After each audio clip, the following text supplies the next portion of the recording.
Glória a Deus. A paz do Senhor, meus irmãos. Vamos abrir a nossa Bíblia no livro do profeta Amós, capítulo 4, versículo 4 ao versículo 13. Glória a Deus. Quero louvar a Deus pela vida do nosso presidente, pastor reverendo, José Orisvaldo. Eu estou muito feliz pelo convite, pela recepção, pelo carinho da Assembleia de Deus de Alagoas. Todas as vezes que nós estamos aqui, nós somos muito abençoados de servir a Deus com vocês. E eu sempre digo, vocês são muito privilegiados, porque a Igreja Assembleia de Deus, aqui no Nordeste, ama a palavra de Deus. E vocês estão sendo muito bem instruídos, capacitados. E a palavra de Deus é o que nos dá sustentação, nos dá direção. Quero louvar a Deus por todo o ministério, pastor Herman. Fez aniversário, já parabenizei. É uma alegria estar aqui com vocês. Quantos acharam? Diz assim: vinde a Betel e transgredi. 4:4 de Amós. E multiplicai as vossas transgressões a cada manhã. Trazei vossos sacrifícios, e de 3 em 3 dias os vossos dízimos. Ofereceis sacrifícios e louvores, o que é levedado, apregoai ofertas voluntárias e publicai-as, porque disso gostai, ó filhos de Israel, disse o Senhor. Também vos deixei de dentes limpos, em todas as vossas cidades com falta de pão, em todos os vossos lugares, contudo, não vos convertestes a mim, disse o Senhor. Além disso, retive de vós a chuva de 3 meses antes da ceifa, e fiz chover sobre uma cidade e sobre a outra, não. Um campo teve chuva, mas o outro, que ficou sem chuva, se secou. Andaram 2 ou 3 cidades indo a outra cidade para beberem água, mas não se saciaram. Contudo, não vos convertestes a mim, disse o Senhor. Feri-vos com crestamento e a ferrugem, a multidão das vossas hortas, e das vossas vinhas, e das vossas figueiras, e das vossas oliveiras, devorou-a o gafanhoto. Contudo, não vos convertestes a mim, disse o Senhor. Enviei pestes contra vós, outros, à maneira do Egito. Os vossos jovens matei-os à espada, e os vossos cavalos deixei-os levar presos, e o mau cheiro dos vossos arraiais fiz subir aos vossos narizes, as vossas narizes, contudo, não vos convertestes a mim, disse o Senhor. Subverti algum dentre vós, como Deus subverteu a Sodoma e Gomorra, e vós fostes como um tição arrebatado do fogo. Contudo, não vos convertestes a mim, disse o Senhor.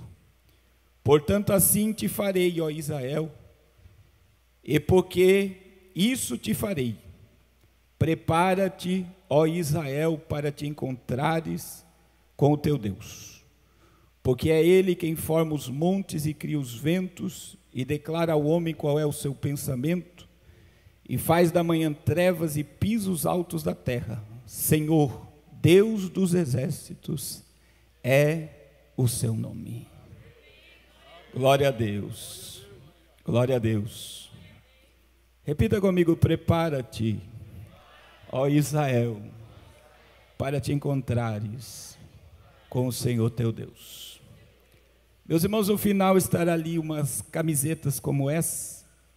É seu dever não, é seu direito não acreditar, mas é o meu dever te avisar que Jesus está voltando. Cada camisa custa R$40.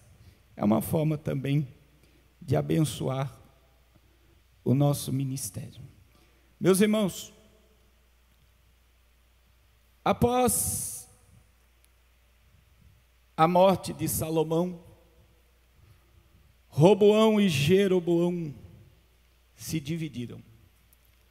Roboão ficou com o reino sul, com a capital Jerusalém, que estava o templo, e Jeroboão ficou com 10 tribos do lado norte, que nós chamamos de Israel. E quando nós lemos o livro de 1 Reis, capítulo 12, versículo de número 25 ao 33, nós vamos ver que Jeroboão, ele foi aconselhado a não permitir que o lado norte descesse a Jerusalém. E então ele foi aconselhado a construir templos para adorar a Deus em Israel, para eles não descerem até Jerusalém. E a Bíblia vai dizer que Jeroboão, ele construiu o templo. Mas no verso de número 28 diz: pelo que o rei, tendo tomado conselho, fez 2 bezerros de ouro e disse ao povo: basta de subires a Jerusalém. Vês aqui teus deuses, ó Israel, que fizeram subir da terra do Egito.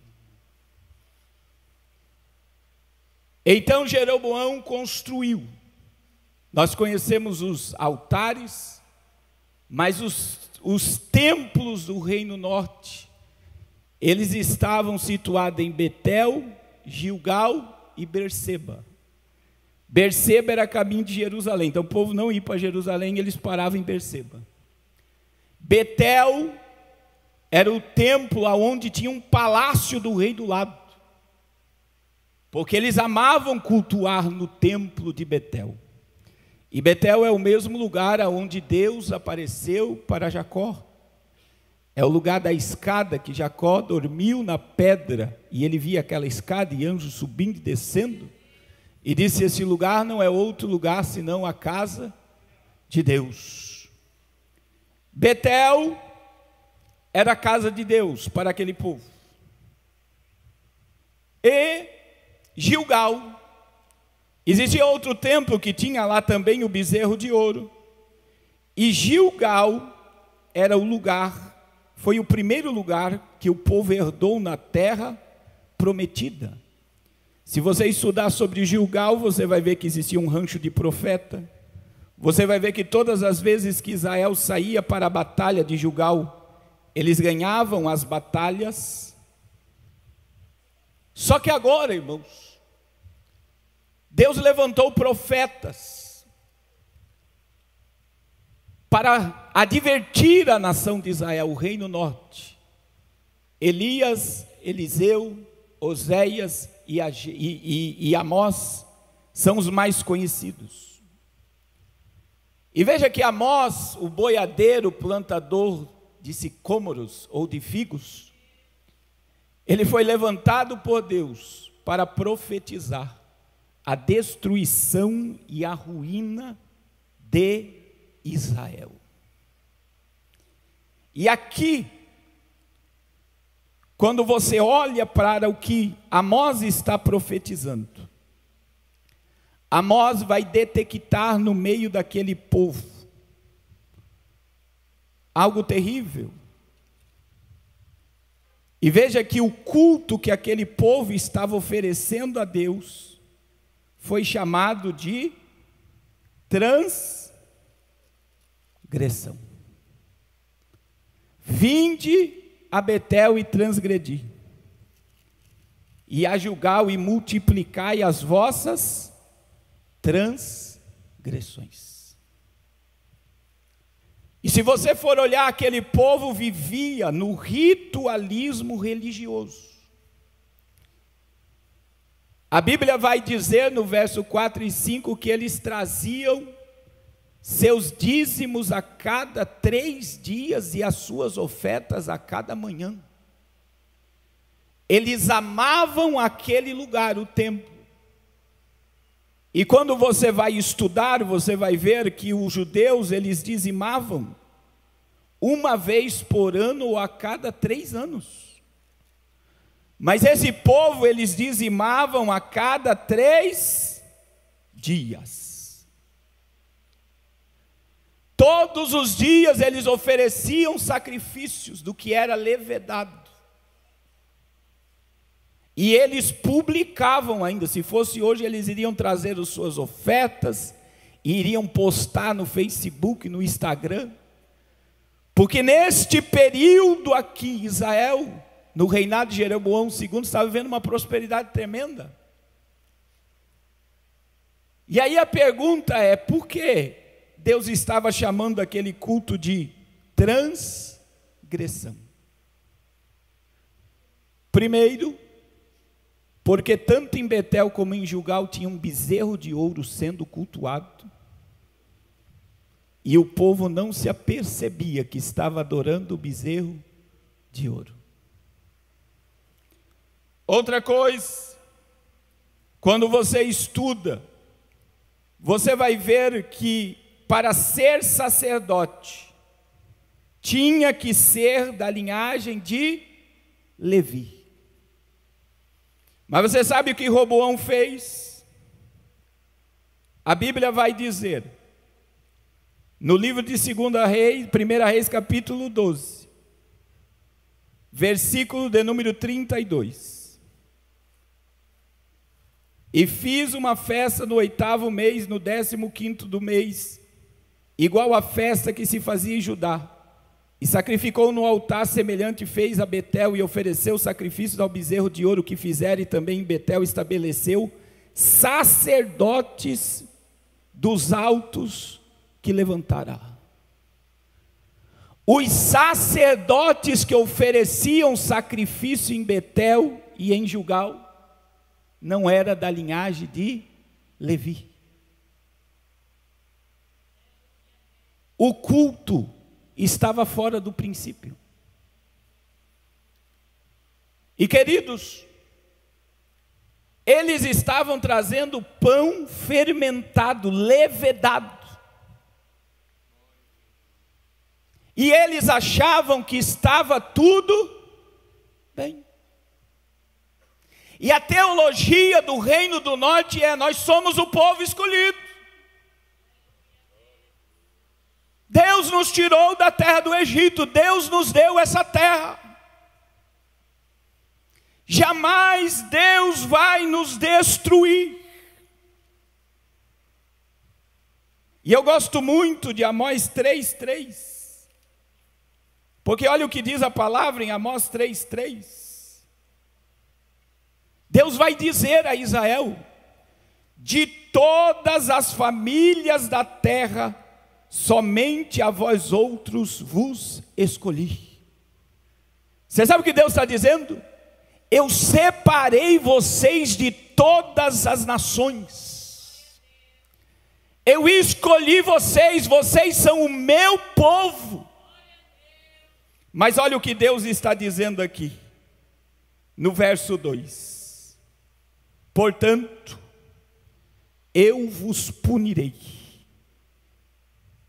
por todas as vossas iniquidades. Não é porque vocês são o meu povo escolhido que eu não vou tratar com vocês. E nós estamos vivendo dias em que existe muita coisa que tem aparência de Deus. Mas se você for ver a origem de muito culto que está sendo oferecido no Brasil, é culto ao bezerro de ouro. Tem muita coisa na internet que você vê, mas lá Deus está operando. Tem gente ganhando carro, tem gente ganhando casa, tem gente sendo revelado o nome, o CPF. Mas se você for ver a linhagem daquele sacerdote, você vai ver que ele era um empresário, que nunca foi tratado numa escola dominical, nunca foi consagrado a diácono, a presbítero, E quando você olha para a estrutura, você vai ver que ele não foi chamado. Simplesmente ele olhou para o reino e disse: não, como eu sou empresário, eu vou fazer um negócio com isso. E nós estamos vivendo o tempo em que muita gente está oferecendo o sacrifício do pão levedado, achando que é sacrifício a Deus. E Deus não está recebendo nada. E sabe por que Deus não recebia o culto de Betel e de Gilgal? Porque se você olhar para esse culto, não havia espaço no culto para arrependimento. Eles estavam acostumados com o templo. Eles estavam acostumados a ofertar, a dizimar, a participar das festas. Mas o coração deles não tinha espaço para arrependimento. Porque antes de Deus receber a minha oferta, o meu dízimo, primeiro Ele vai receber o que? O meu coração. Davi disse no Salmo 51, sacrifícios não quisesse, porque senão ele teria oferecido. Mas Davi vai declarar que sacrifício para Deus é o que? Um coração quebrantado e contrito não rejeitas, ó Deus. E eu abro um parênteses para dizer: por que você está aqui?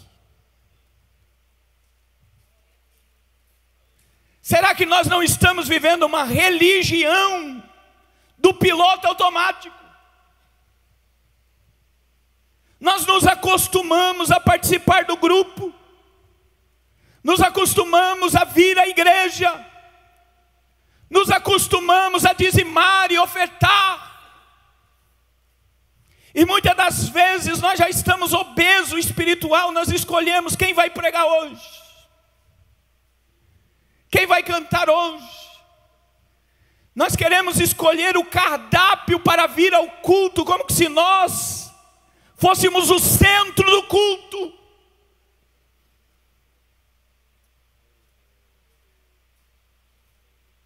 E muitas das vezes nós estamos vivendo a religiosidade vazia.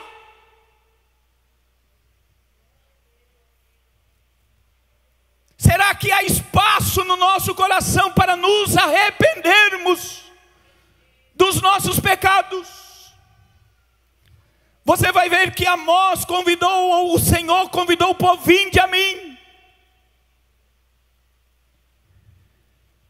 Não vá a Betel, não vá a Gilgal, não é que não é para ir ao templo. Deus estava dizendo: vocês estão profanando o meu nome.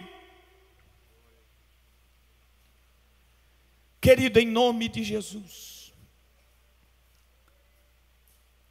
nós precisamos nos despir da religião vazia e voltarmos à essência do culto. Aleluia. Porque o crente que é cheio, que João vai escrever à igreja de Laodiceia: quem deras fosse quente ou frio, mas porque é morno, eu vou vomitar-te da minha boca. Aí muita gente acha que o frio é aquele que não fala em língua, que não gosta de poder de Deus. Mas o frio ali, aleluia, não é. Por isso que João diz assim, Jesus vai dizer: quem deras fosse frio. O frio quer dizer aquele que reconhece a sua miséria. O frio é aquele que está vivendo numa estagnação, numa mornidão, mas ele diz lá na sua alma: Senhor, me ressuscita. Eu não posso viver nessa vida que eu estou vivendo, eu quero voltar a ser cheio. Aleluia. O frio é aquele que se arrepende, é aquele que sabe que não está vivendo no nível de Deus, no propósito de Deus, mas ele reconhece. Aí o Senhor diz assim: ou quente. E o quente, meu irmão, é aquele que não se preocupa com quem vai pregar, com quem vai cantar. O crente é aquele que presta um culto a Deus, que não vive na síndrome da multidão. Ninguém vai ora, eu não oro. Ninguém prega, eu não prego. Ninguém evangeliza, eu não evangelizo. Ninguém vai para o ensaio, eu não vou para o ensaio. Ninguém vai para a doutrina, eu não vou para a doutrina. Ninguém vai... Não, meu irmão, o crente é assim, ó. Ninguém prega, eu prego. Ninguém evangeliza, eu evangelizo. Ninguém canta, eu canto. O crente não se preocupa com quem vai pregar, com quem vai cantar, porque o crente oferece um culto verdadeiro, genuíno, glória a Deus. Ele não vive movido por homens, ele vive movido pelo poder da palavra. Aleluia. Agora olha que coisa tremenda. Israel estava sendo advertida. E se você for analisar, Deus enviou profetas. E o povo não ouviu a voz profética. Quando você olha para Amós capítulo 8, capítulo de número 7, versículo de número 12, o sacerdote Amazias vai chamar Amós e vai dizer assim, ó: vai-te, ó vidente, e foge da terra de Judá, e ali come teu pão e ali profetiza. Sabe o que Amazias estava dizendo? Some daqui, porque tudo que você está profetizando é ruína, é destruição. Nós somos o povo escolhido, Deus não vai nos destruir. Só que, queridos, Deus mandou a voz, Deus falou para o povo, através dos seus profetas, e o povo não deu ouvido. E pelo povo não ouvir, sabe o que Deus fez? Deus mandou pragas. 5 pragas estão aí. A primeira: deixei vocês de dentes limpos. Você sabe o que Deus fez? Deus deixou o povo sem comida. Irmãos, existia um período em Israel que houve tanta fome, 2 Reis capítulo 6, versículo 24. Versículo 25, houve grande fome em Samaria, e eis que sitiaram a ponto de se vender a cabeça de um jumento por 80 siclos de prata e um pouco de esterco de pombo por 5 siclos de prata. Passando o rei de Israel pelo muro, gritou uma mulher: acode-me, ó rei, Senhor. E ele lhe disse: se o Senhor te não acode, da onde te acudirei eu? Da eira ou do lagar? Agora olha por que ela estava pedindo. Perguntou-lhe o rei: que tens? Respondeu ela: esta mulher me disse: dá teu filho para que hoje comamos e amanhã comamos o meu. Deus mandou fome e o povo não se converteu a ele. Aí deu bastante, não. Olhando para a fome, Deus diz: agora eu vou mandar uma crise hídrica. Deus mandou. Fechou o céu. Não chovia na terra. 3 meses antes da colheita, a terra não recebeu água. O povo tinha que andar de 2 a 3 cidades para beber um pouco de água. E quando eles bebiam um pouco de água, a Bíblia diz que eles não se saciavam com a água. Mas havendo fome, havendo falta de água, o que aconteceu com o povo? Não se converteu ao Senhor. Além de Deus mandar a crise hídrica, além de Deus mandar a fome, Deus tocou nos símbolos da prosperidade de Israel: figueira, oliveira e videira. E todas as hortas de Israel ficaram como queimadas. Não tinha alegria, não tinha azeite, não tinha figos. Mas mesmo assim, o que a Bíblia diz? Vocês não se converteram a mim. Aí Deus mandou pragas como no Egito.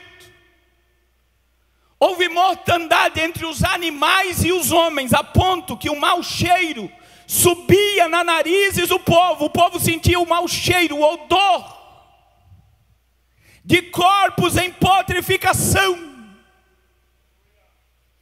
Mas mesmo assim, o povo não se converteu. Aí a Bíblia vai dizer no verso 11, subverti. Isso é uma catástrofe. É como se houve um abalo, alguma coisa aconteceu muito forte. E Deus diz, eu livrei algum de vós como tição tirado do fogo. Eu livrei algum de vós. Mas mesmo eu mandando tudo isso, vocês não se convertem a mim.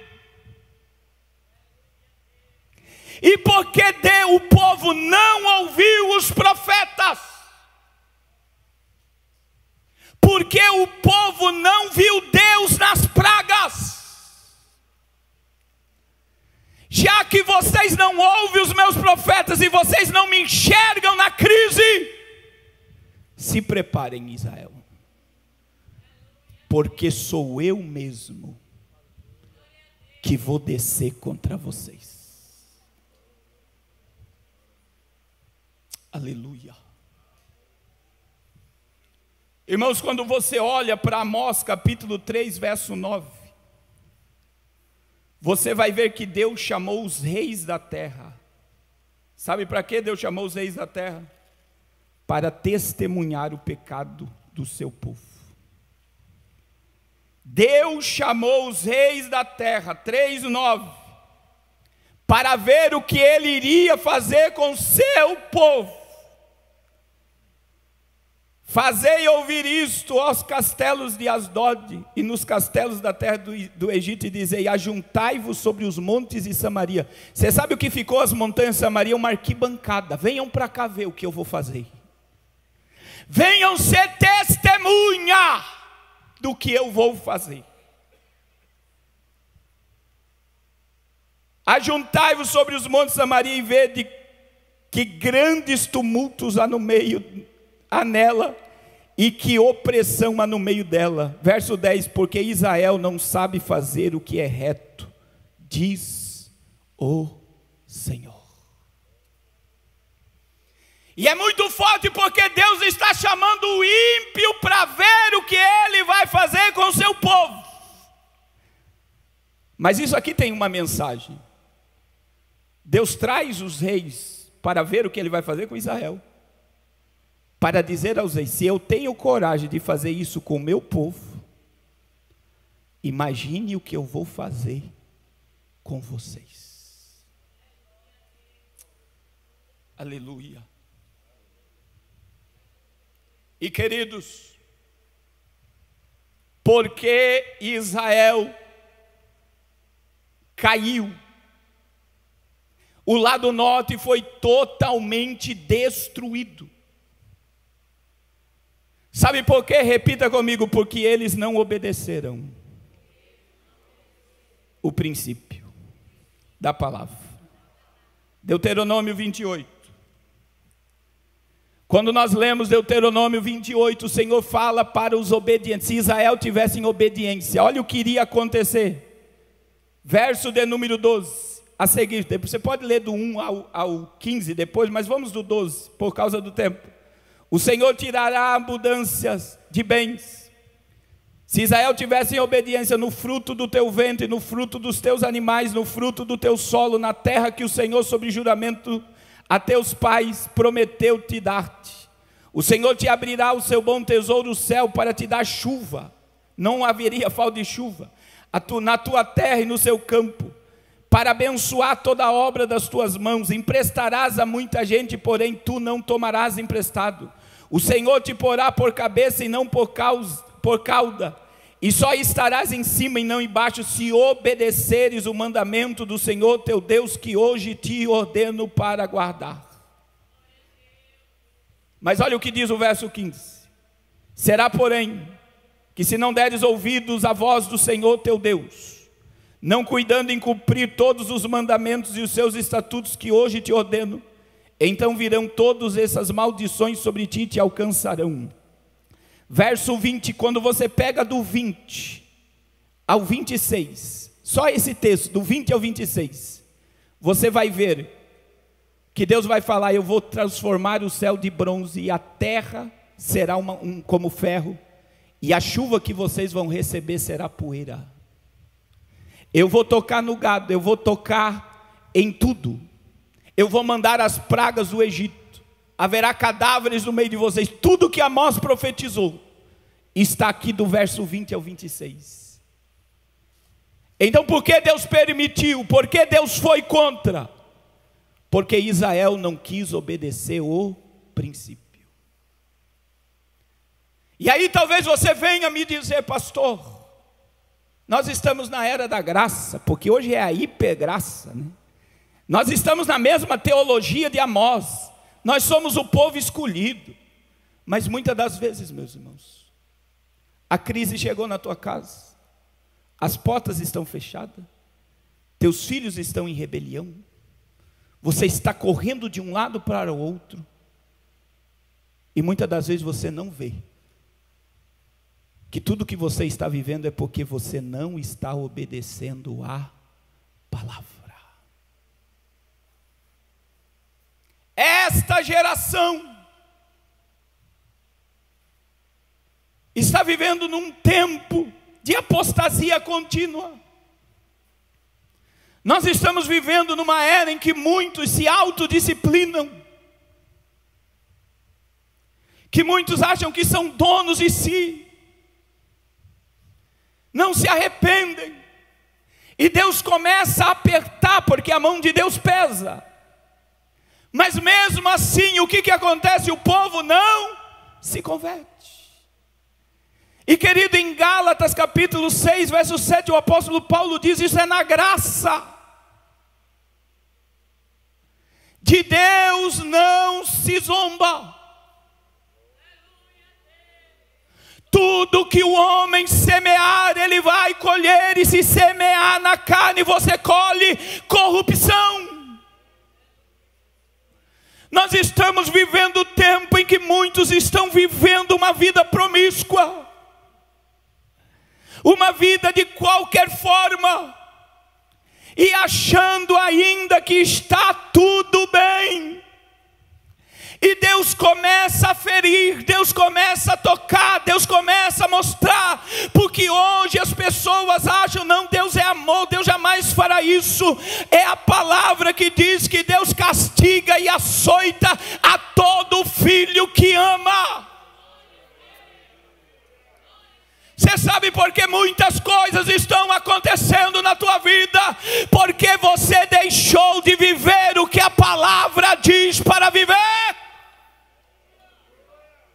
Porque muitos conceitos dessa teologia inclusiva, que não há mais inferno, juízo, que você pode pecar, adulterar, fornicar, viver uma vida profana, você acha que está tudo bem. Não, meu irmão, o pecado, aleluia, separa o homem de Deus.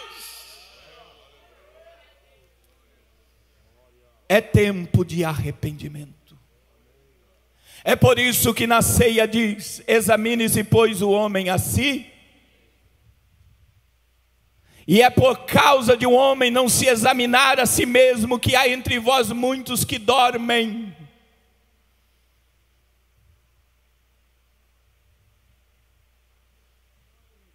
Agora vamos concluir. Vamos abrir isso a nível mundial. Queridos, nós estamos vendo todos esses sinais. Deus está usando a igreja, anunciando a volta de Jesus. Ainda Deus tem os seus servos. E não é porque eu estou na presença do reverendo, mas é um dos poucos pastores nessa nação que está falando abertamente sobre a volta de Jesus e o Apocalipse.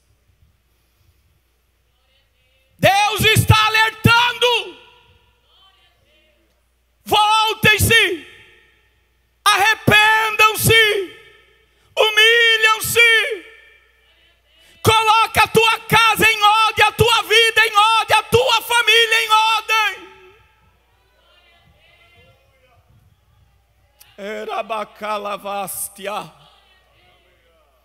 E agora Deus está mandando o quê?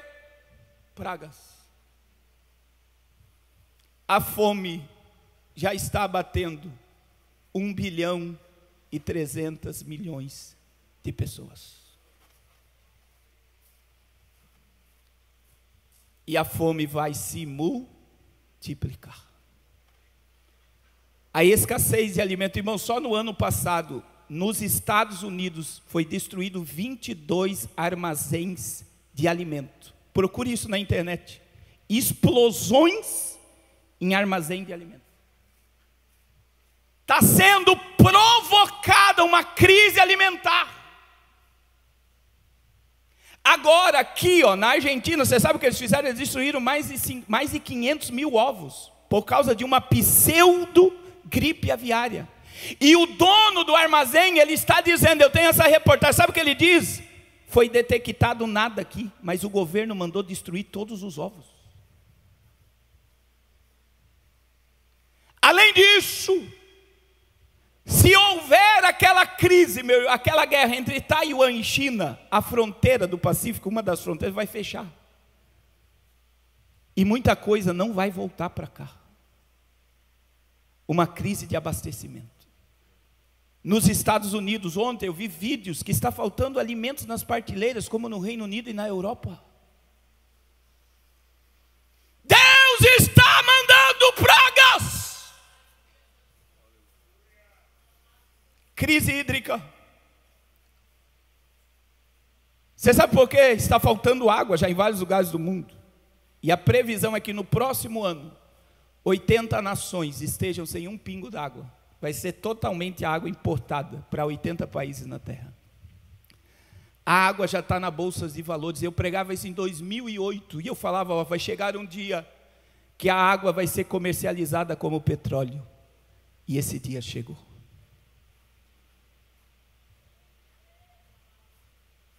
Deus está mandando pragas. Riquezas estão sendo destruídas. A América está colapsando, meu irmão. A dívida americana, o PIB americano, a dívida está maior do que o PIB, então não tem como eles pagar mais a dívida. Vários bancos vão quebrar esse ano. Deus está visitando a terra. Aleluia. Aí Deus fala que manda mortes de jovens. Você está achando normal jovens entrarem armados em escolas e esquartejar crianças? Deus está subvertendo cidades, terremotos, maremotos, tsunamis. Ontem no Japão, 22 pessoas morreram num terremoto. Mas sabe qual é o nosso problema? É que nós estamos acreditando mais na ciência do que não está escrito. Deus está dizendo à terra, se arrependam. Só que está chegando o momento, meu irmão, que Ele vai descer. O dia do Senhor está chegando sobre todos os habitantes da terra. Só que eu tenho uma boa notícia para os salvos. Era bacana, Uremaia. Assim como Deus tinha o seu remanescente em Israel, o Senhor Jesus tem o seu remanescente. E essa igreja não ficará no juízo. Essa igreja vai encontrar Jesus nas nuvens. Como guardaste a palavra da minha paciência, também eu vos guardarei da tribulação que virá sobre todo o mundo. Glória a Deus. Você sabe o que aconteceu com Israel? Foi totalmente destruída. Você sabe o que vai acontecer com o planeta Terra no Apocalipse? Ele vai ser totalmente subvertido. Mas enquanto a terra estiver recebendo a ira de Deus, o encontro com Deus, a igreja estará nas bodas do Cordeiro. Você vai celebrar a ceia com alegria hoje, porque eu não tenho dúvida que está chegando a hora de nós celebrarmos a ceia com Abraão, Isaque e Jacó. Aleluia. Deus vos abençoe. Amém.